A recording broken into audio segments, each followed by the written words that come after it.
Assalamualaikum warahmatullahi wabarakatuh. Innal hamdalillah nahmaduhu wa nasta'inuhu wa nastaghfiruh wa na'udzu billahi min syururi anfusina wa min sayyiati a'malina. May yahdihillahu fala mudhillalah wa may yudlil fala hadiyalah. Asyhadu an la ilaha illallah wa asyhadu anna Muhammadan abduhu wa rasuluh la nabiyya ba'da. Allahumma salli wa sallim ala nabiyyina Muhammad sallallahu alaihi wasallam wa ala alihi wa sahbihi wa man sara ala nahjihi ila yaumiddin. Amma ba'd. Ayol ikhwah, kita kajian pagi ini adalah Surat 6 ayat 70. Ya.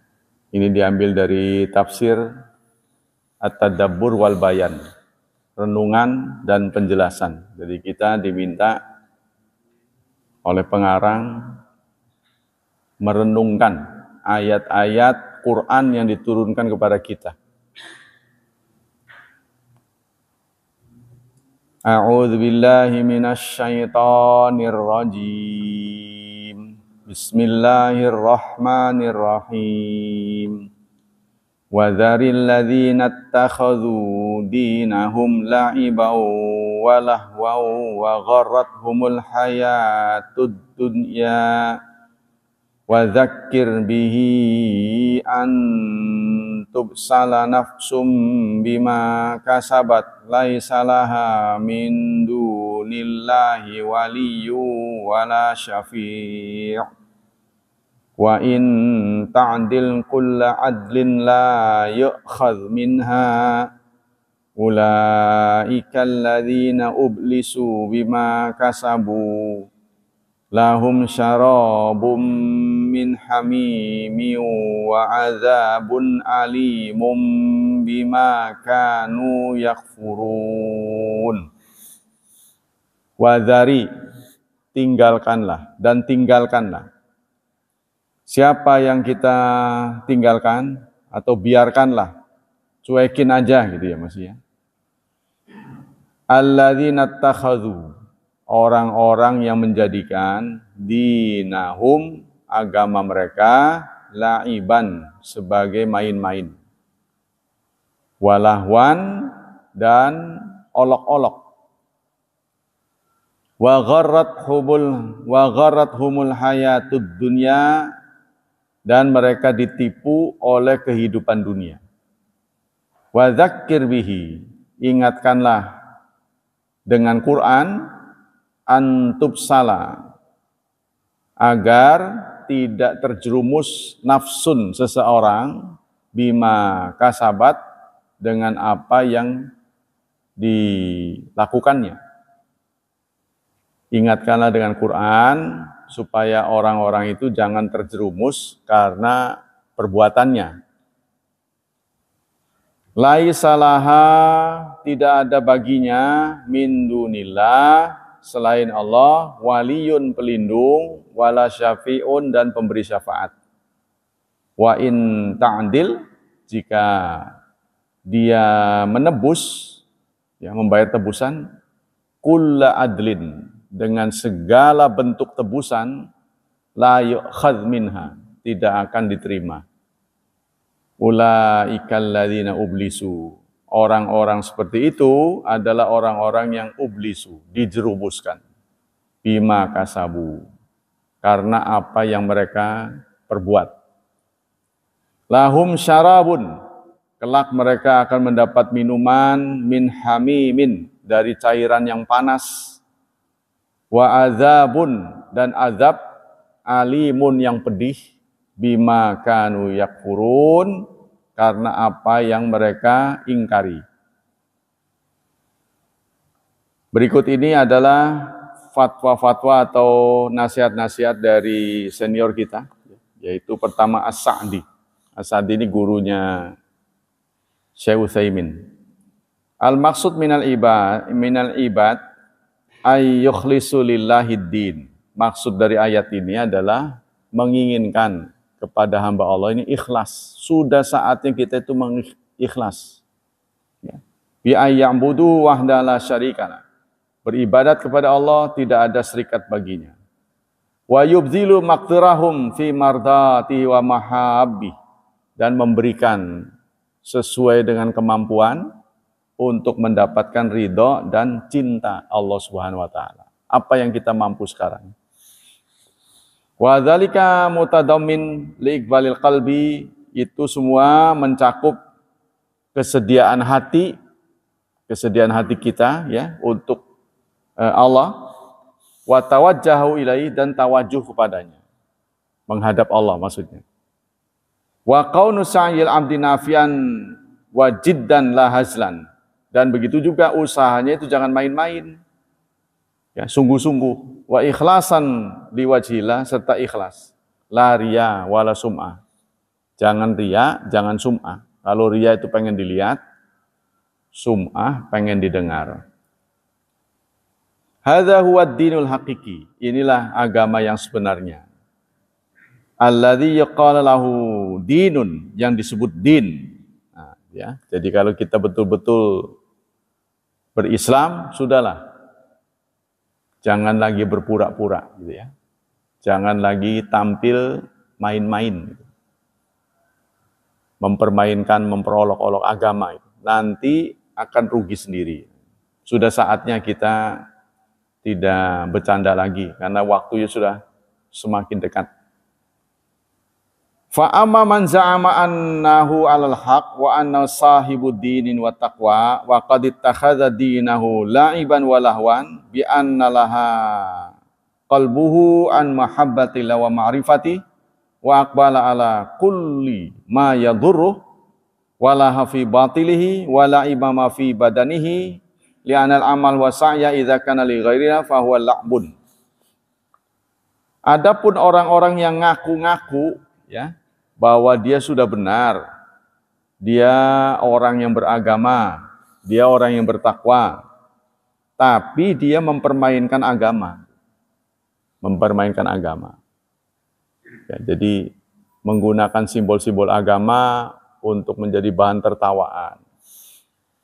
Salah satunya menurut saya itu ketika disuruh pelihara jenggot, jenggotnya panjang. Ya, lalu dilinting-linting, diputer-puter gitu, dikepang. Sehingga kalau orang melihat itu tertawa. Ya, ujung-ujungnya kan orang berpendapat begitulah. Simbol-simbol agama dijadikan bahan tertawaan. Itu kan dia mengundang ketawa gitu. Tujuannya. Nah, ini mempermainkan menurut saya. Simbol-simbol agama itu dipakai untuk bahan tertawaan. Itu tidak boleh. Tapi dia nggak sadar. Dia mengira dengan cara begitu itu antik gitu ya. Walaha fi batili, sementara dia batil. Walaiba fihi bibadani, serta dia main-main dengan tubuhnya. Li'anal amal wasa'ya, karena amal atau perbuatan kalau ditujukan kepada selain Allah itu la'ibun, sama dengan main-main. Wa hadza amrullah ta'ala ayatruka wa yahdzir wa la yaghtar bih. Nah, ini adalah perintah Allah. Nah, pada ayat ini perintah Allah kepada kita, ingatkanlah dengan Quran ya. Jadi Quran itu manfaatnya sangat besar. Kelak akan menjadi syafi' buat kita. Menjadi syafi'. Quran ini sangat mendapat tempat ya. Karena dia adalah mukjizat yang terbesar yang dimiliki oleh Rasulullah SAW. Jadi Quran jangankan diamalkan, dibacanya saja itu sudah mendapat pahala. Bukan lagi satu paket bacaan, tetapi per huruf. Dinilai oleh Allah itu per huruf dapat poinnya. Ini menurut penelitian terakhir itu yang diungkapkan oleh wakil wali kota Pak Ustadz Sanuji. Belum lama ini ada pembongkaran makam untuk gusuran pabrik ya. Ditemukan ratusan jenazah, kafannya saja utuh, apalagi jenazahnya. Ini bukti yang konkret, dan itu di Cilegon. Ya, lagi didalami lebih luas lagi. Ternyata informasi sementara, tempat itu tempat ya kayak rumah Quran gitu. Hanya penduduknya itu rajin baca Quran. Dan ini kan artinya gejala yang baik. Ya, di dunia saja sudah ditunjukkan oleh Allah seperti itu. Mereka tuh rajin baca Quran. Kita tahu kan daerah santri lah singkatnya gitu. Ya. Daerah santri. Itu daerah Anyer apa ya? Ratusan itu. Jadi ternyata itu daerah santri. Kalau untuk menjadi ulama semua mah kecil kemungkinannya. Tapi kalau rajin baca Quran, yakin. Atau penghafal Quran. Memang ada penjelasan sih. Tanah pun gak berani memakan jasad yang hafizul Quran. Ya, jadi luar biasa. Tapi malah kita sedih satu saat pejabat kita mengatakan penghafal Quran itu adalah teroris. Nah, ini sangat sedih. Katanya apa itu good looking ya. Lalu Allah takdirkan dipundurin itu. Pejabat mundur diberhentikan. Ini aneh pendapat. Dan itu tentara lagi. Kok bisa berpaham seperti itu? Orang ngapal Quran ini susahnya bukan main. Dituduh yang macam-macam. Coba kalau Anda nggak percaya itu. Orang hafal Quran ya harus nongkrong sehari itu paling nggak 4 jam. Untuk ini, apa tuh? Kalau istilah kita namanya murojaah. Murojaah. Ya, bapak-bapak kan tahulah, punya hafalan. Kalau jarang dibaca tuh bagaimana? Itu enggak 30 juz. Ya, juz 30 juga enggak, juz 30 juz enggak, juz ke-30 juga enggak. Ya, untuk menghafal, menjaga hafalan, bukan menghafal. Kalau menghafal kan dari nggak hafal jadi hafal. Ini menjaga sudah hafal supaya tetap hafal. Itu yang susah. Kalau 30 juz paling nggak nongkrong tuh 4 jam. Namanya istilahnya murojaah. Kalau istilah pesantren. Duduk dibaca-baca terus. Nah inilah. Jadi mendapatkan kesulitan yang luar biasa. Yang itu Allah hadiahi di dunia itu sudah menjadi peringatan. Nah, kita cukup bangga ketika disebut seorang tokoh namanya Nawawi Al-Bantani. Nawawi Al-Bantani. Tahu kan? Nawawi Al-Bantani. Adanya di mana tuh? Tanara. Tanara itu satu tempat yang ada di apa itu namanya? Tirtayasa. Kecamatan Tirtayasa. Ada satu kampung namanya Tanara. Dari sanalah Kiai Nawawi, Syekh Nawawi At-Tanara lahir. Tapi beliau wafat di Mekah. Dan ada keajaiban. Menurut aturan orang Arab, jenazah yang sudah sekian tahun itu dikeduk. Nanti tulangnya dikumpulin, karena kan mereka tempatnya segitu-segitu aja.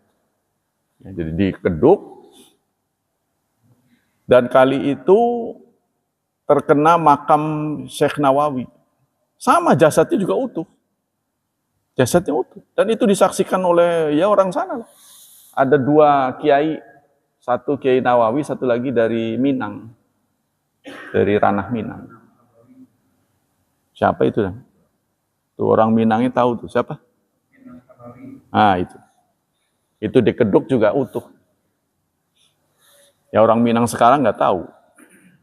Begitu nggak? Sama dengan orang Banten sekarang. Dan saudara, Maka ini cerita dari pemerintah Cilegon lagi diajukan menjadi pahlawan nasional. Apa jasa-jasa Kiai Nawawi? Setelah diteliti, seluruh pergerakan nasional orang-orang Islam nih, pergerakan nasional yang dipimpin oleh kiai-kiai, itu titik temunya ke Syekh Nawawi. Artinya perjuangan pergerakan kemerdekaan ini nggak bisa lepas dari kiai dan santri. Semua kiai dan santri yang terlibat dalam pergerakan nasional ini pasti terhubung sama Nawawi. Pernah berguru di sana, gitu. Pernah jadi temannya, pernah mendengar kajiannya, gitu. Semuanya terhubung. Nah, sementara kemerdekaan ini banyak ya melibatkan para kiai. Nah, kiai-kiai ini terhubung ke sana. Maka pantaslah Nawawi jika diangkat sebagai pahlawan nasional. Bukan Nawawi saja, tapi juga termasuk ini, bukan Nawawi, Ki Wasid. Ki Wasid. Ya, khusus Cilegon ini Ki Wasid, kalau Nawawi kan Banten. Ki Wasid ini sampai sekarang makamnya tidak ditemukan. Makamnya tidak ditemukan. Kemungkinan besar itu dicabik-cabik. Memang Dan Ki Wasid ini memimpin perang melawan Belanda. Belanda kalah. Gitu. Jadi di Cilegon ini Belanda kalah. Nah, untuk menutupi malunya, maka kekalahan Belanda di Cilegon itu diistilahkan oleh Belanda dengan geger, bukan perang. Kan istilah ini kan besar kecilnya levelnya. Kalau 2 orang namanya berantem, ya kan? Kalau 2 RT namanya tawuran ya. Kan begitu. Ini levelnya apa? Levelnya orang sama orang berantem namanya. Kalau 2 RT tawuran. Kalau 2 negara namanya perang. Nah, ini 2 negara. Waktu itu di Cilegon dan dengan Belanda. Ya. Jadi dan yang menjadi korban itu cukup banyak. Maka itu ada istilah pegantungan. Pegantungan tuh. Dekat pasar ya. Ini, sini. Karena disitulah kiai-kiai digantung. Nah, kita kembali ke sini. Walaha fahadha amrullah. Ini perintah Allah agar kita meninggalkan dan waspada. Jangan tertipu. Wa tanzura halahu, dan kita renungkan, kita pikir-pikir, kita evaluasi apa yang kita lakukan sekarang. Kita masih ada waktu ya, masih diberi waktu oleh Allah ini. Waktu sisa nih, ya, kita semuanya sudah selesai, kerja udah pensiun, bukan? Tidak ada agenda besar lagi. Tanda-tanda dirawat oleh Allah ini kan sudah tidak ada agenda besar lagi. Ya, kecuali nimang cucu, menikmati hasil masa mudanya. Sekadang sisanya itu. Karena sudah tidak ada agenda besar lagi, daripada nanti menjadi tontonan yang pemandangan yang merusak pemandangan, ya dirawat oleh Allah. Ya, sebab kalau dikasih umur terus nanti bisa jadi berangkat ke masjid bawa sendal, pulang cuma bawa 1. Ini kan, ya, jadi kalau udah terlalu tuh menjadi bahan tertawaan. Itu ada ya saudara, ada yang begitu. Jadi beberapa tahun menjelang kematiannya itu ngaji ke saya itu, rajin ngaji. Nah itu setelah orang-orang bubar dia pulang duluan. Loh, ini sendal tinggal sebelah atau dia bawa sebelah. Begitu dia minggu depannya datang lagi ditanya, nggak kerasa. Sampai begitu. Nah, ini kan ya, naudzubillah ya. Nah, begitu juga saya dengar ada satu kiai yang biasa diundang ke sana ke sini, masih hidup, tapi kok kenapa jarang tampil? Katanya udah pikun. Bahkan membaca ayat udah kacau. Termasuk diderita oleh Imaduddin Abdurrahim. Ya, Dr. Imaduddin Abdurrahim itu kan sangat kenceng tuh. Nah, di akhir hayatnya itu dia beberapa ayat lupa. Nggak tahu penyakit apa itu. Alzheimer apa yang diderita oleh Muhammad Ali itu apa? Alzheimer ya? Jadi lupa ya? Lupa katanya. Dan itu tidak ada obatnya. Kita lanjutkan. Wa tanzura wa yuhadzir min af'alihi. Dan Allah mengingatkan perbuatan-perbuatannya, wala yaqtar bi ta'wiqihi amma yaqarribu ilallah. Jangan tertipu dengan cara-cara dia untuk menghalang-halangi apa-apa yang mendekatkan diri pada Allah.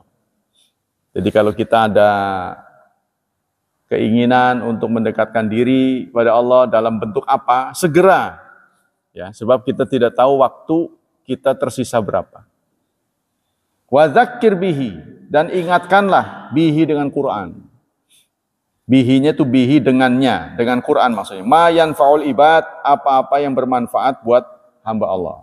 Amran wa tafsilan, baik perintah maupun rincian. Wa tahsinan lahu, dan tahsinnya. Ingatkan dengan Quran dengan tahsinnya. Bi ghairi bi dzikri ma fihi min awsafil hasan, dengan apa-apa yang bisa membawa kebaikan untungnya. Yang indah-indah itu apa? Wa ma yadurul ibad nahyan anhu, dan apa yang membuat madarat kita jauhi, yang bagus kita jalani. Wa tafsilan li anwa'i, dan rincian. Wa bayanun ma fihi min awsaf al-qabihah asyani'ah, serta penjelasan-penjelasan perbuatan-perbuatan yang tidak baik kita hindari. Ad-da'iyati li tarkihi, yang Allah serukan agar meninggalkannya. Wa kullu hadza li alla tubsala nafsun bima kasabat. Semua ini kita lakukan agar kita terjerumus, agar kita tidak terjerumus ya, karena dosa-dosa kita ke neraka. Wa tajri'uhu ala allamil ghuyub wastimrari ala dzalikal marhub, karena kita khawatir perbuatan buruk dianggap bagus. Nah, ini yang susah ini. Ya. Orang bisa bertobat itu karena dia tahu perbuatan yang dilakukan itu jelek. Makanya dia bertobat. Bagaimana mungkin orang bisa bertobat ketika dia melakukan perbuatan buruk, dia menganggapnya baik. Kan susah itu, wong dia nganggapnya ini bagus. Kapan mau tobatnya? Nah ini, padahal itu buruk. Fadzakaraha, fadzakirha, maka ingatkan, wa'idha, nasihatilah, litartadi'a wa tandazira, supaya dia berhenti. Wa taqufu an fi'liha, dan tidak melakukan lagi. Lalu Allah berfirman, laisalaha min dunillahi waliyun wala syafi'. Tidak ada bagi seseorang selain Allah pelindung dan pemberi syafaat. Jangan sampai nanti kita ya dieksekusi karena perbuatan kita, dieksekusi masuk neraka. Dan tidak ada pembelanya, tidak ada pemberi syafaat. Ada orang-orang yang dinilai jelek, ya, tapi berhasil tidak masuk neraka. Kenapa? Tiba-tiba Quran datang. Jangan perlakukan, jangan aniaya orang ini. Kenapa? Karena dia suka baca saya. Orang-orang tertidur, dia dengan telitinya membaca saya, berusaha keras. Dan itu rutin dilakukan. Quran pun bicara. Jadi konon yang kita anggap mustahil zaman sekarang ini, di zaman kita hidup, nanti akan menjadi kenyataan. Quran datang memberi syafaat. Bahwa Quran memberi syafaat itu sudah disepakati oleh seluruh ahli-ahli Islam.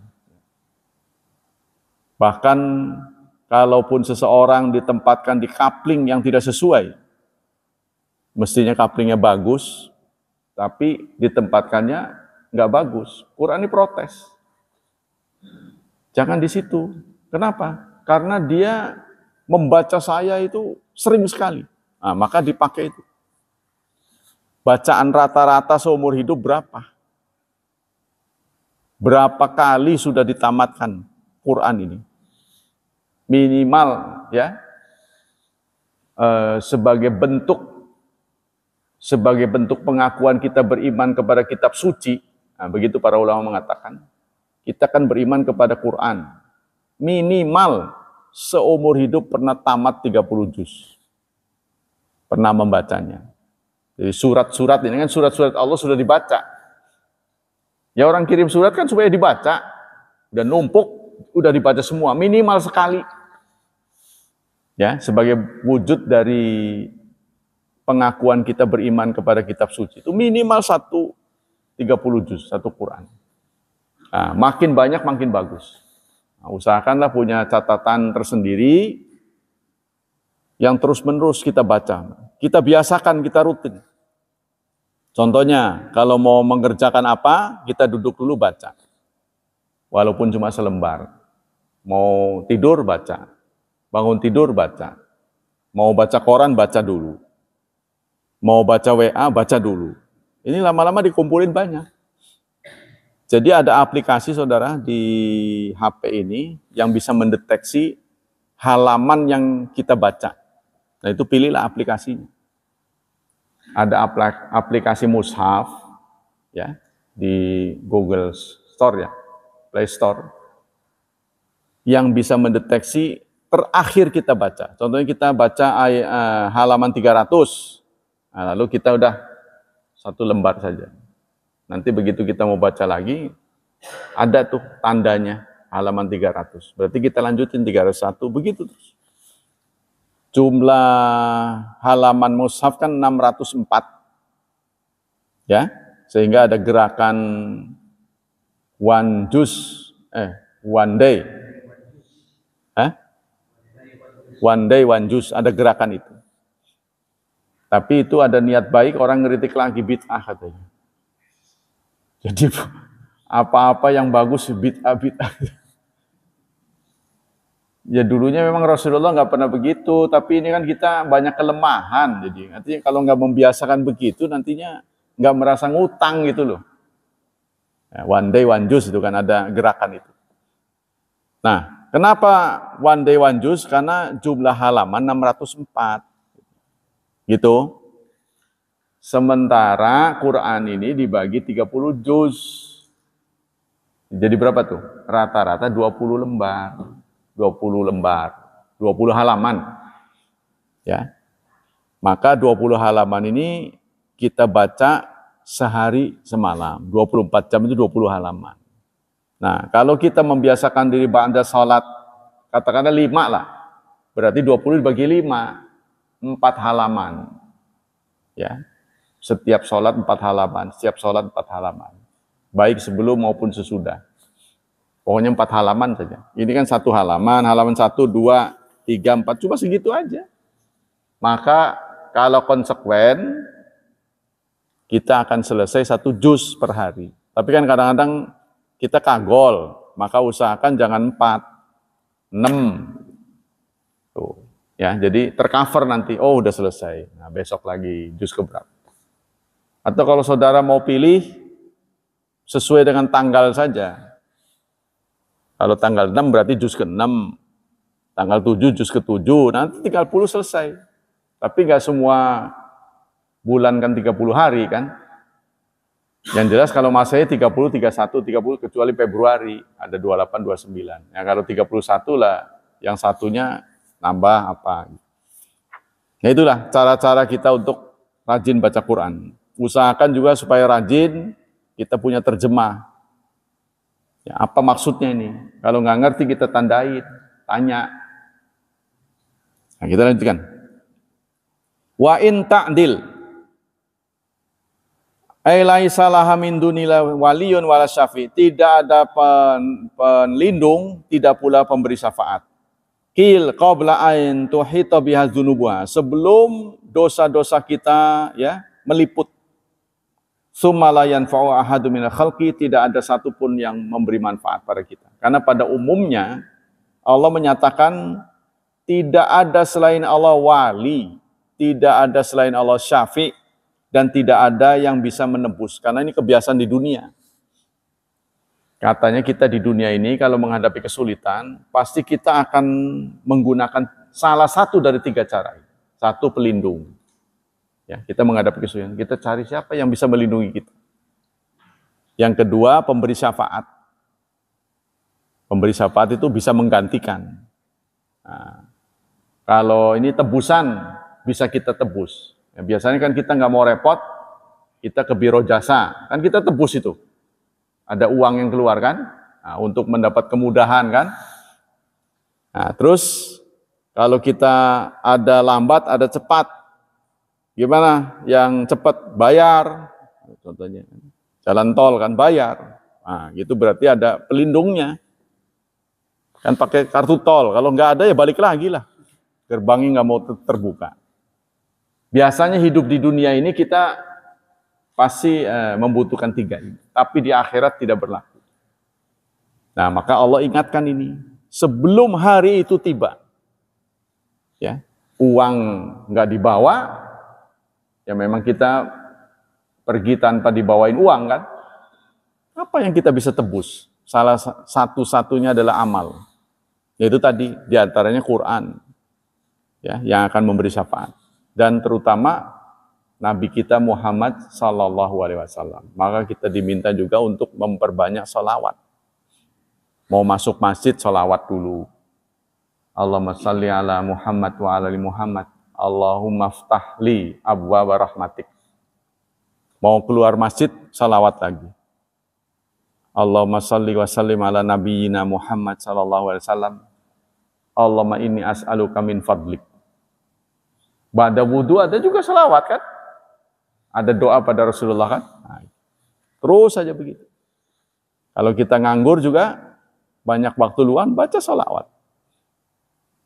Ya, sebab satu sholawat akan dibayar, akan diberi pahala 10 kali. Itu bebas tanpa waktu. Ada yang ada waktu-waktunya, tapi itu bebas. Yang penting tempatnya bagus, momennya bagus. Kan? Kita lanjutkan. Ulaika, mereka-mereka itu, tadi itu, orang-orang yang tertipu hidupnya di dunia, alladzina ublisu, orang-orang yang dijerumuskan. Ai uhliku wa uyisu minal khair, artinya orang yang dibinasakan dan diputuskan harapannya dari kebaikan. Bima kasabu, karena apa yang mereka perbuat. Nah ini Allah ya meminta kita ini mengevaluasi semua perbuatan yang kita lakukan. Apa perbuatan baik atau buruk kita evaluasi. Ya, yang kita anggap baik itu jangan-jangan bukan baik. Yang kita anggap buruk jangan-jangan bukan buruk. Lahum syarabun, mereka akan mendapat minuman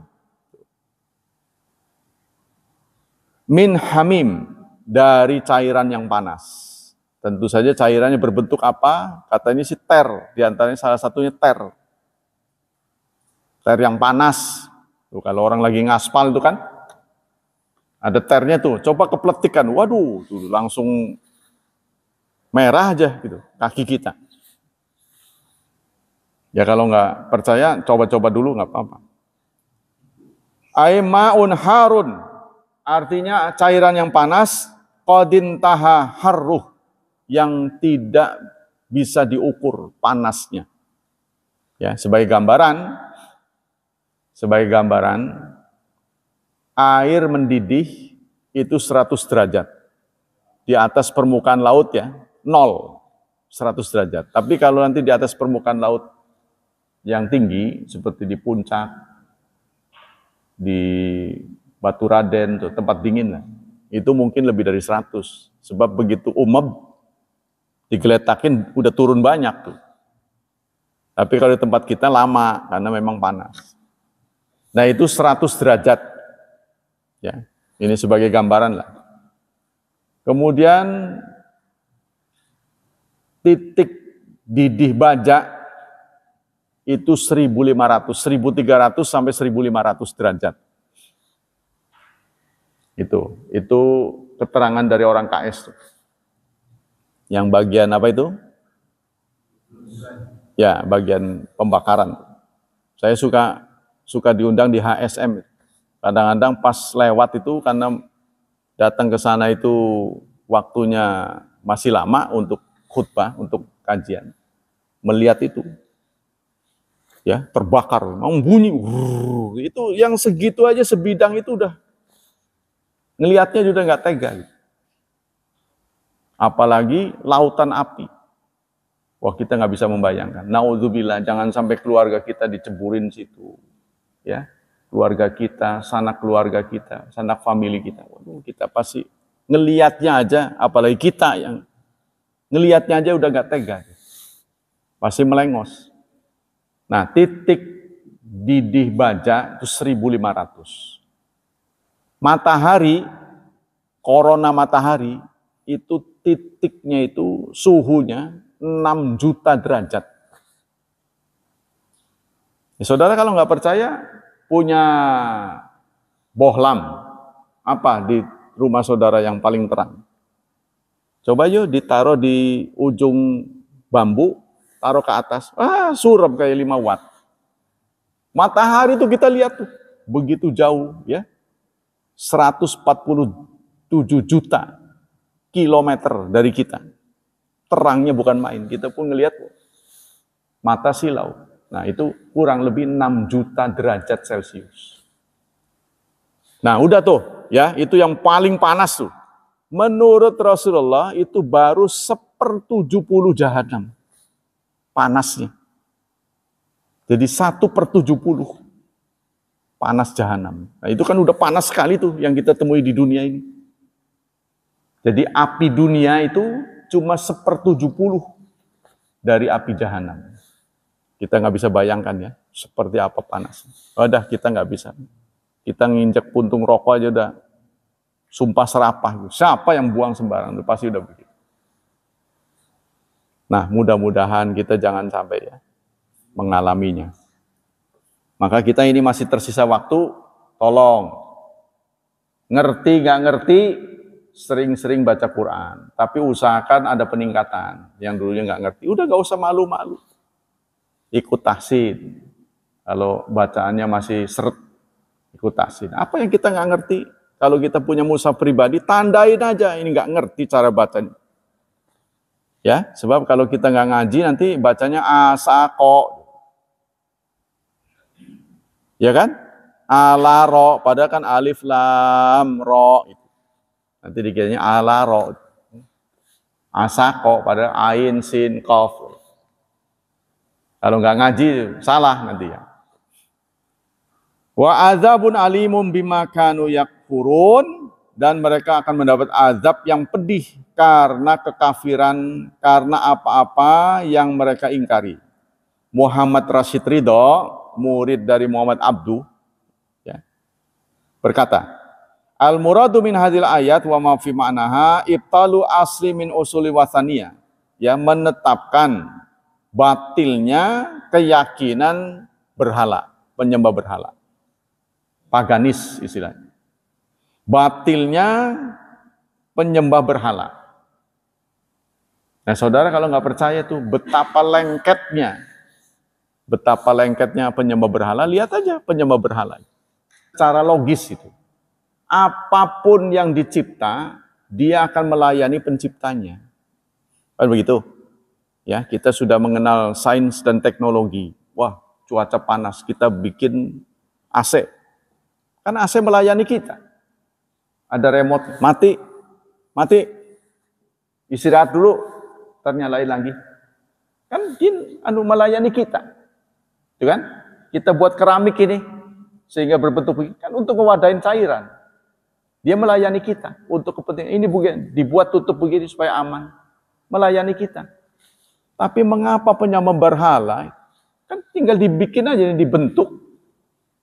Kok disembah-sembah gitu loh? Ini aneh. Harusnya, kamu sekarang ngepel. Harusnya kan begitu. Kenapa dipuja-puja gitu? Tapi bagaimana mungkin seseorang tidak mau, jika dia membiasakan tidak mau menerima kritik, bagaimana dia bisa maju? Namanya manusia kan ya bertahap, pinternya kan bertahap. Tobakon an tobak, latar kabunna tobakon an tobak. Sungguh kalian akan menjalani tahap demi tahap. Supaya kita benar, kita itu butuh waktu, nggak bisa sekaligus diterima.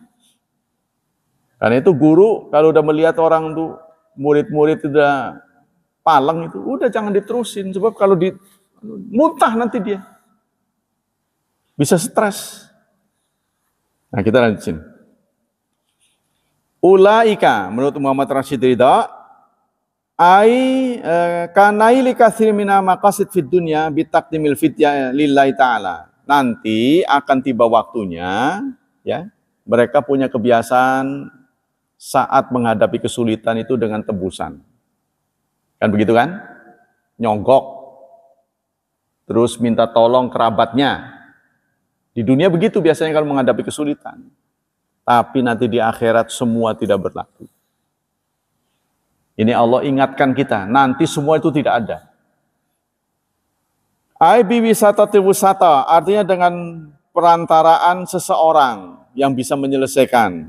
Seperti kita menghadapi kesulitan, waktu kita sibuk, maka kita pakai biro jasa, itu kan? Di dunia. Nah di akhirat tidak ada biro jasa. Tidak ada pembela-pembela, advokat tidak ada. Wa taqriru asrid dini ilahi wa huwa anna najat fil akhirah wa ridwanu wal qurbu minhu. Jadi keselamatan di akhirat itu adalah ridha Allah. Apakah saudara menganggap keselamatan di akhirat karena amal? Bukan. Ya nggak usah Allah lah yang menilai, Anda sendirilah. Salat yang begitu singkat tuh, apa betul-betul 100% khusyuk? Ada aja gangguan tuh. Belum takbir mah, iya. Hanya Allah yang kita pikir. Begitu takbir, beras masuk, minyak masuk, gajian masuk, wah semua seabrek mikir. Baca ini melengsong ke sana. Ya, sampai akhir salam pun ada yang nggak sadar. Kalau bukan karena mengikuti imam, mungkin maksudnya kalau ada yang nyeleket, mimpin sholat subuh 3 rakaat, mungkin dia ngikut tuh.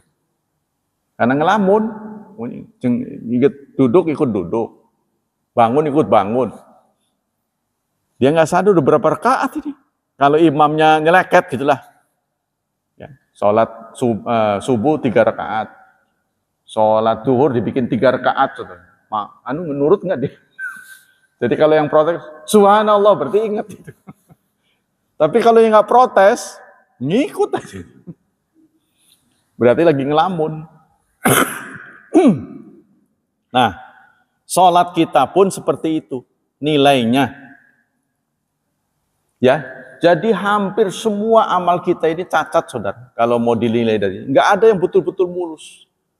Dalam soal haji, Allah menyatakan, faman farada fihinal hajj, fala rafath, wala fusuq, wala jidal. Barang siapa yang haji, maka tidak boleh ada rafath, mesum. Wala jidal, tidak boleh bertengkar. Wala fusuq, tidak boleh maksiat. Wala rafath, tidak boleh mesum. Tidak boleh bertengkar. Bertengkar, cacat aja tuh. Mau ngulanginnya, antri lagi 30 tahun. Ya kan?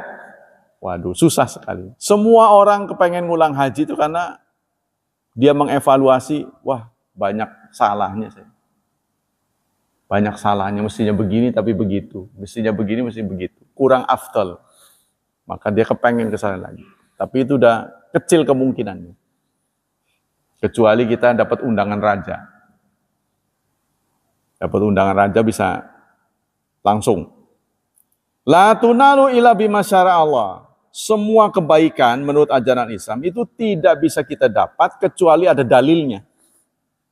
Singkatnya begitu. Jadi Islam ini berbeda dengan agama lain. Kita ini pedomannya adalah dalil.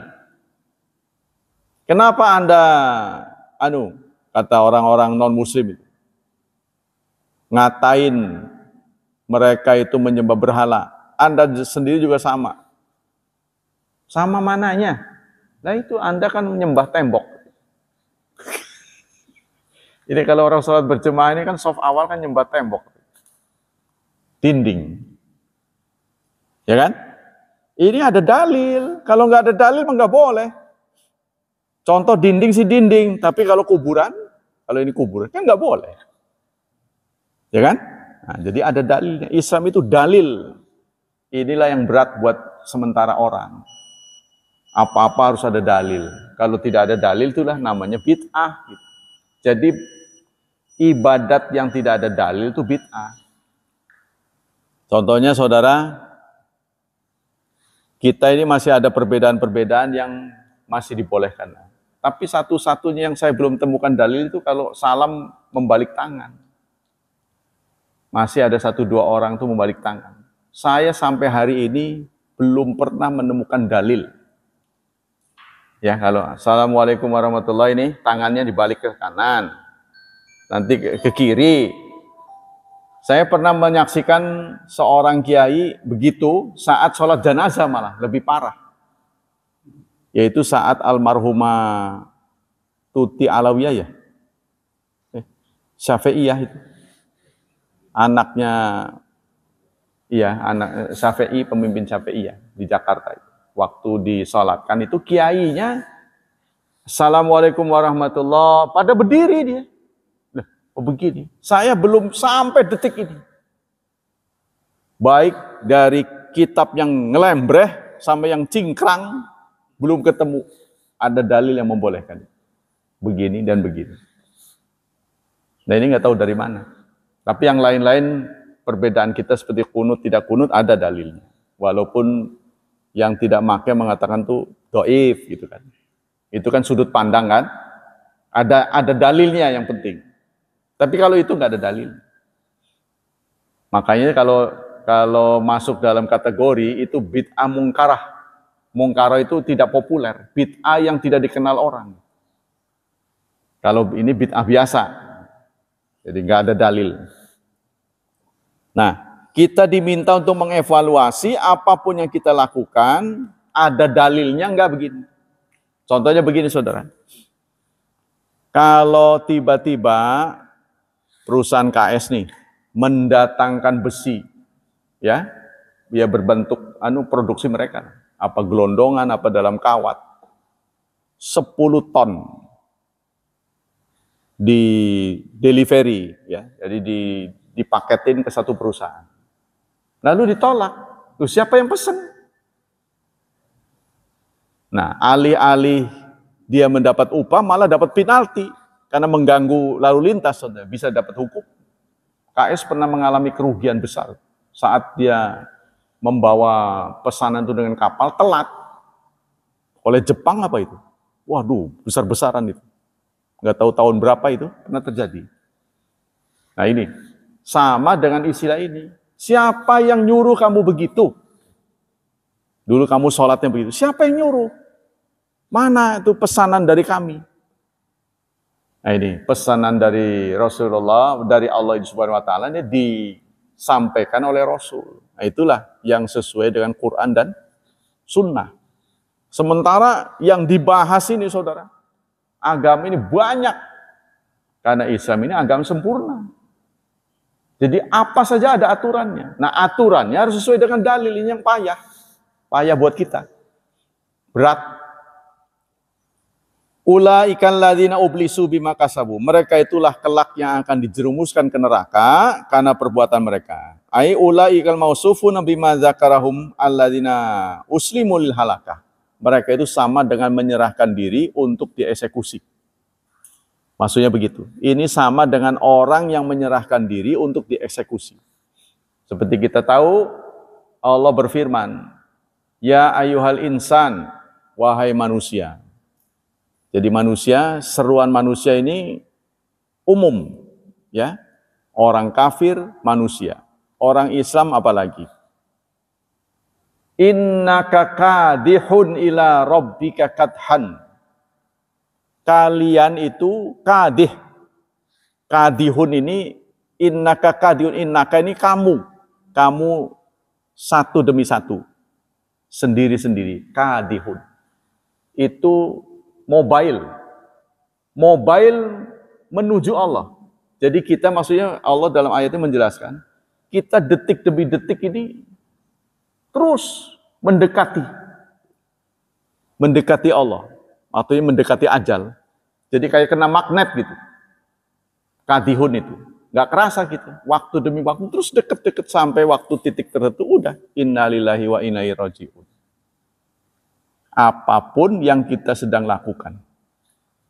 Bahkan kemarin tercatat lagi istirahat di mobil. Jangankan orang lain, diri sendiri aja nggak tahu. Kalau diri sendiri aja nggak tahu, bagaimana mau pesen? Kalau dia udah punya firasat kan bisa ya, cari tempat yang enak, kan begitu kan? Ada yang talkinin gitu kan? Nah, nanti dikira-kira nggak ngerepotin orang bagaimana? Di tempat parkir. Tuh. Ini menjadi pelajaran buat kita. Kita ini sekarang memanage bagaimana kita pulang kepada Allah, dapat titel husnul khatimah. Itu. Dan itu nggak gampang gitu. Nah, kita lanjutkan. Wartahanu, dan mereka tergadaikan. Wahubisu andari sa'ada, dan mereka ditahan untuk masuk ke kampung kebahagiaan. Nah, apalagi yang hidup di dunianya itu sudah susah. Hidup miskin, penderitaan banyak, nggak ibadah. Waduh, udah pol itu. Namanya itu sengsara kuadrat. Di dunia sengsara, di akhirat apalagi. Nah, jangan sampai. Kalau kita katakanlah belum sempurna di dunia ini, tidak sukses, belum 100%, jangan pernah patah hati. Masih ada kesempatan lagi. Ya, kita perbaiki. Bisababi ma kasabu minal auzar, karena dosa-dosa yang mereka lakukan, wal asam hatta ahatat bim khatayahum, sehingga dosa-dosa itu begitu banyak, sehingga cermin hatinya itu hitam. Ya, menurut informasi Allah dalam juz amma ya, surat An-Nazi'at apa ya? Bal rona ala qulubihim ma kanu yaksibun. Mutaffifin ya. Bal rona itu noda. Ya. Tidak, bahkan rona menciptakan noda ala qulubihim di hati mereka. Jadi hati ini seperti cermin. Kalau kita ganteng, kita bercermin, kan indah tuh di cerminnya. Tapi kalau cerminnya hitam, ada titik-titiknya. Ya, seganteng apapun kayaknya banyak jerawat. Kurang ajar gitu. Dikiranya ini yang salah cerminnya. Nah, hati ini kalau terlalu banyak maksiat itu akan kotor. Sehingga nggak bisa jernih, selalu emosi. Ya, selalu ditutupi oleh emosi. Hawa nafsu. Kalau kita tidak berpikir jernih. Kalau kita berpikir jernih, maka akan terang, bening. Namanya qalbun salim. Hati yang selamat. Walam yakun min dinihim ala itakhadul la'iban walahwan. Walam yakun lahum min dinihim, dan mereka mayu jazirum anha, tidak ada yang memberi peringatan terhadap perbuatan mereka yang mengolok-olok agama. Ya, jadi mereka tidak sadar telah mengolok-olok, mempermainkan agamanya sendiri, nggak kerasa. Wa madza yakunu jazaa'um ba'dal ibsal, apa yang terjadi jika sudah ibsal? Ibsal ini sudah mengarah kepada penjerumusan. Ya, jadi artinya di sini jurang, neraka. Kok ada orang yang jalan ke situ gitu? Jangan. Dinasihati nggak bisa. Jangan itu, nanti kamu celaka itu, jangan ke situ, jurang itu. Tetap aja dia jalan ke situ. Ini aneh, kayak nggak bisa diomongin itu, kayak robot. Nah, ada orang yang nasibnya seperti itu. Ya. Di dunia udah susah, sholat nggak pernah, dagang juga nggak kaya-kaya. Heran itu, kok masih mau begitu? Apa yang terjadi? Nah inilah orang yang tadi ublisu. Lahum syarabun min hamim. Mereka akan mendapat minuman cairan yang panas dan azab yang pedih karena keingkaran, ya, karena kekufuran mereka. Ai lahum syarabun min ma'in hamim. Artinya mereka mendapat minuman yang panas, yaitu tidak terhingga panasnya. Wa yutlaqu ala syadida al-burudah. Begitu juga dingin. Ya, begitu juga dingin. Dingin yang sangat itu juga terasa panas, saudara. Saudara kalau nggak percaya, pegang itu butiran es yang berasal dari freezer. Ya, itu yang sudah beku bener, dipegang itu panas. Bener nggak? Pernah coba nggak? Yang butiran es sampai nempel, dipegang es batu itu sampai nempel, saking dinginnya. Itu panas sih. Dan tubuh kita bisa luka. Ya, kantong plastik aja itu, kalau kena itu kan bisa robek. Gitu. Kita tunggu cair baru bisa. Nah, dingin sekali, panas sekali, kita nggak tahan. Tubuh kita nggak kuat. Makanya kalau dingin panas sakit gitu. Karena ada tuh cuaca ya ekstrim, dingin, panas, dingin. Tubuh kita nggak bisa menyesuaikan, sakit. Kecuali kita imunnya cukup. Wa adzabun syadidul alam bisa babi kufrihim, karena kekafiran mereka. Alladzi dzallu mustamirina alaitu lahayatim, yang mereka lakukan sepanjang hidupnya. Jadi ada orang-orang tertentu yang susah diomongi. Jadi kok dia seakan-akan jalan menuju jurang. Nah, kita yang waras, jangan Pak, jangan. Ya sama dengan beginilah. Kita tahu kereta mau lewat, ya, ada kendaraan, terus saja nerabas itu. Jangan Pak. Tapi kalau sudah nasib musibah, dia nggak bisa menghindar, dia nggak dengar. Anehnya begitu. Ada orang-orang yang ditentukan seperti itu. Menceng terus itu, bawaannya menceng terus itu. Oh kenapa ini? Kalau kita yang waras melihat, oh menceng orangnya. Tapi kalau ditanya, Bapak menceng, wah kamu itu aja nggak nerima. Ulaika mublisuna bikasbihim lahum syarabun min hamimin wa azabun alim bistimrarihim ala kufrim. Wa bihadza dzaral farqu baina ta'lil awal bil kasbi wa ta'lil tsani bil kufri. Di sini ada dua sebab yang mengakibatkan orang terjerumus ke neraka. Pertama adalah perbuatannya, maksiatnya. Yang kedua akidahnya, kekafirannya. Jadi orang kafir, betapapun hebatnya dia, tetap nol. Ya, sama dengan begini, kalau orang membandingkan, kok bisa sih orang baik karena tidak beriman nggak dapat nilai? Ya sama dengan begini, ada mahasiswa cerdas, ada orang cerdas, duduk ya untuk mendengarkan kuliah, tapi dia nggak daftar dulu, dia nggak bakal naik lah. Oh nggak daftar. Nah pendaftaran kita ini menjadi muslim. Dan kita ada nih di tengah-tengah kita, udah yang penting orang baik, orang jujur, walaupun bukan orang Islam. Nggak bisa. Harus Islam. Tentu Islam yang baik gitu kan.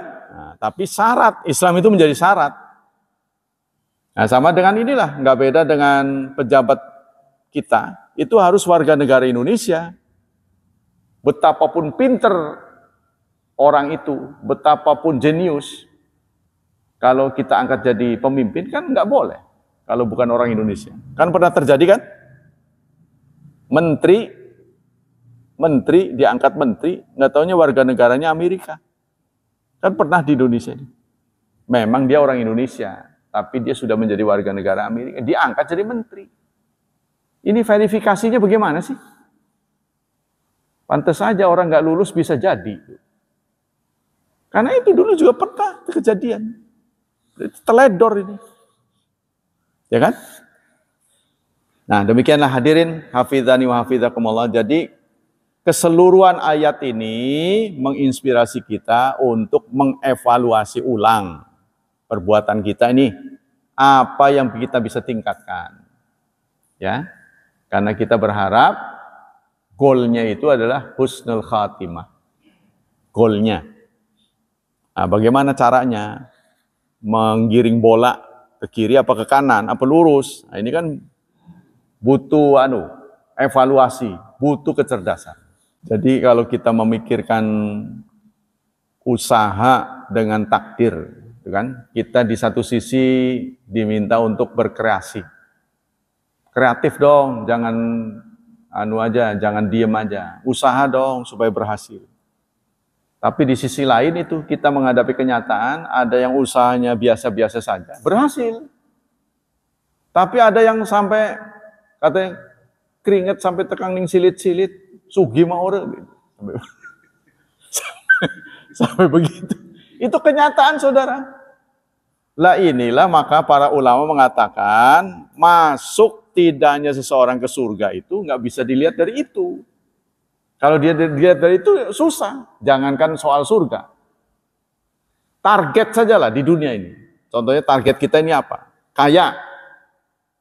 Apakah kekayaan orang itu selalu karena usahanya? Jawabannya tidak tadi itu. Ada yang asal-asalan, beruntung. Ada yang udah dari melek itu sampai, wah luar biasa energi yang dia tumpahkan. Gagal. Nah inilah maka orang menyebutkan keberuntungan. Gitu Pak. Nah kita nggak bisa mengukur sejauh mana kontribusi usaha dengan keberhasilan. Sejauh mana. Karena ilmu kita terbatas. Tapi itu yang disarankan oleh nasihat dari Pak Habibie almarhum. Kegagalan itu terjadi saat seseorang menyerah untuk tidak mencoba. Ketika dia udahlah, males lah, gagal. Sepanjang dia mencoba seperti kita hari ini kan, mencoba lagi, terus jangan pernah lelah. Nah, percobaan demi percobaan usaha-usaha kita ini oleh Allah dinilai suatu kemenangan. Gitu Pak. Walladzina jahadu fina. Orang yang berusaha keras untuk menemukan yang tepat di jalan kami, la ilaha diyannahum subulana. Pasti kami akan tunjukkan jalan ke surga. Jadi bukan dinilai, kalau menurut Allah, bukan dinilai keberhasilan di dunia, bukan. Usahanya itu. Jadi dia jatuh bangun lagi, jatuh. Itu Allah senang begitunya. Jadi bukan berhasil. Kalau berhasil itu susah ditebak. Kadang asal-asalan, jadi. Seperti itulah, kalau saya mau iri, teman saya dulu pakai sarung aja nggak bisa. Pakai sarung gede begini. Kamu itu bercanda, saya bilang tuh. Sekolah begitu, jadi uwel-uwel. Kan nggak pantas. Jadi pejabat. Aduh, kukur-kukur. Yang dulu suka nyontek ke saya, pasti dia nyontek. Jadi ketua wilayah. Nah ini kalau kita mau protes, sementara kita yang udah, ya itu tadilah, keringet sampai tekang silit-silit bahasanya. Sugi ma'ore. Ya sudah, itu takdir Pak. Takdir. Nah kita dalam rangka mencoba ini harus hati-hati, karena waktu kita terbatas. Jangan coba-coba terus. Kalau kita coba, nggak berhasil, berarti kita paham takdir kita memang tidak di situ. Keberhasilan kita nggak di situ, Allah tentukan. Ya, contohnya kan saya pengen itu, seperti Felix Shaw. Saya berdakwah kemana-mana, ya, saya biayai sendiri, maka saya harus punya kekayaan. Saya dagang, nggak berhasil, bangkrut mulu. Ya sudah. Nah, saya tanya, untung kan saya tadi tuh, ya, tanya kepada anak, ya sudah. Gimana nih, suruh ngajar, belum berhasil suruh ngajar. Semoga Allah melipat gandakan pahala kita, semoga Allah menyelamatkan dan melindungi kita dari wabah dan fitnah. Semoga Allah memberi hadiah yang terbaik buat masa depan putra-putri kita, membimbing mereka menjadi generasi yang saleh dan salihah. Subhanakallah wa bihamdik, Asyhadu an la ilaha illa anta astaghfiruka wa atubu ilaik. Wassalamualaikum warahmatullahi wabarakatuh.